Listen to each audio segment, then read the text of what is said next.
G'day Pickleball family. First thing to know, as shared on pickleball.com, a look ahead to the PPA Orange County Cup, as shared by author Jim Kloss on pickleball.com.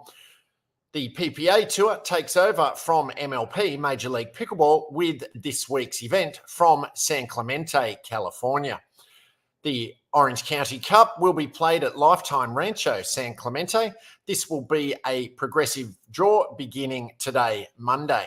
All of the usual suspects will be present, except for Jack Sock. Women's singles, Anna Lee Waters, ALW, and Catherine Parento, CP, were not in action at Major League Pickleball DC, so they should be well rested and are likely to face each other yet again as the number 1 and number 2 seeds. Parento has the tougher draw, with number 3, Leah Jansen, presenting a major obstacle. One low seed who could make some noise is number 18, Rachel Rohrbacher. She doesn't play a lot of PPA singles events, but she showed in MLP Dream Breakers that she has singles skills. There is increasing depth in the women's singles draw. Even the round of 16 could see such tough matchups as number 8, Judith Castillo, versus number 11, Georgia Johnson, and number 5, Lauren Stratman, versus number 9, Caitlin Christian. Men's singles, Ben Johns and Federico Staksrud take turns each week being the number 1 seed. This week, Staksrud has the top seed and has received the much easier draw. Johns, as the number 2 seed, faces a potentially brutal series of matches if he wants to get to the finals. Johns could potentially play number 32, Hunter Johnson, number 13, Roscoe Bellamy, number 8, Kwong Duong, and then the winner of number 3, Connor Garnett, and number 5, Dylan Frazier. What a difficult series of matches. I think the match we all want to see is a Johns v. Staksrud final. But if Johns is going to get there, he is really going to have to earn it. Staksrud has a much easier draw and appears likely to make it to the final. One low seed to watch is number 38, Noe Cliff. He has a very good singles game and has a reasonable play to potentially make the semis. Mixed doubles, Ben Johns and Annalee Waters are the number 1 seed and are definite favourites to win mixed doubles. One team standing in their way will likely be number 6 seed Federico Staksrud, Rachel Rohrbacher.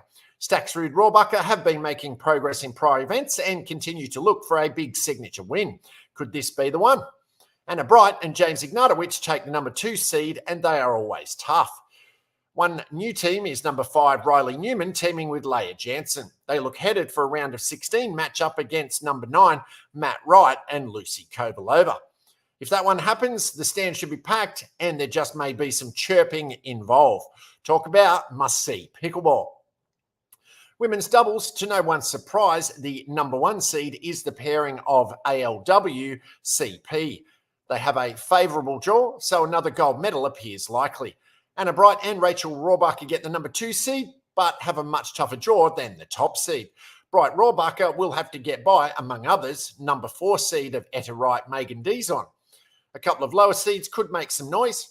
At number 12 are Georgia Johnson, Mari Humberg. That pair has medalled before at PPA events and is capable of beating anyone. Unfortunately, they can be inconsistent and therefore can also lose to anyone.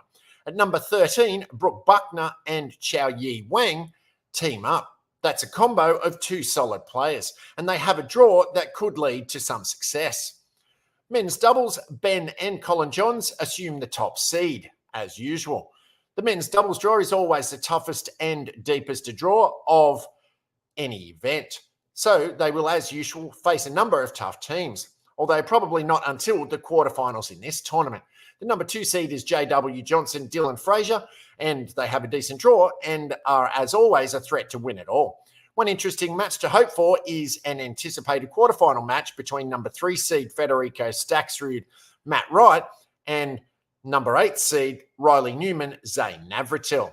If you thought there might be chirping in the mixed doubles matchup, wait till you see this one. If it happens, it is a must-see match.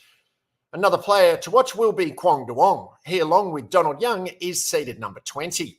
Despite the low seed, they have a very reasonable draw. Duong was a star of MLP DC, but his PPA doubles results have lagged. Was it because of lack of a good partner. That will not be an issue this week, as Young has been playing better and better, and as a lefty, allows Duong to play freely on the left side. It will be interesting to see if Duong can translate success at MLP to success at PPA.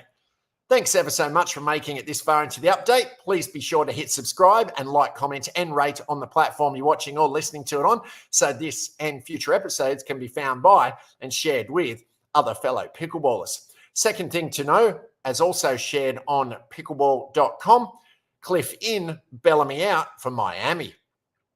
Miami Pickleball Club dedicated round 1 of last Friday's Major League Pickleball MLP waiver period to its women's doubles team, replacing Rihanna Valdez with Bobby Oshiro. The team saved its men's doubles team for the second round, bringing on Noe Cliff in place of Roscoe Bellamy. Bellamy has struggled in mixed doubles so far this MLP season, going 0-7 alongside Valdez through the team's first 2 events.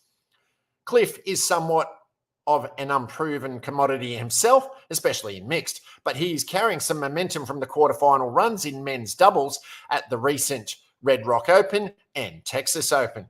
He will now compete alongside Oshiro, Millie Rain, and Eric Onsens. We'll see if the move pays off for Miami, who is currently in 6th place in the Challenger level standings. Third thing to know, as also shared on pickleball.com, with further trades and moves in last Thursday and Friday's MLP waiver periods, waiver-wise, Black Bears pick up French to replace Young. The California Black Bears said goodbye to their former team captain, DJ Young, and have opted to replace him with Brandon French. It's an unfortunate situation for both parties, as Young never even got a chance to take the court for California.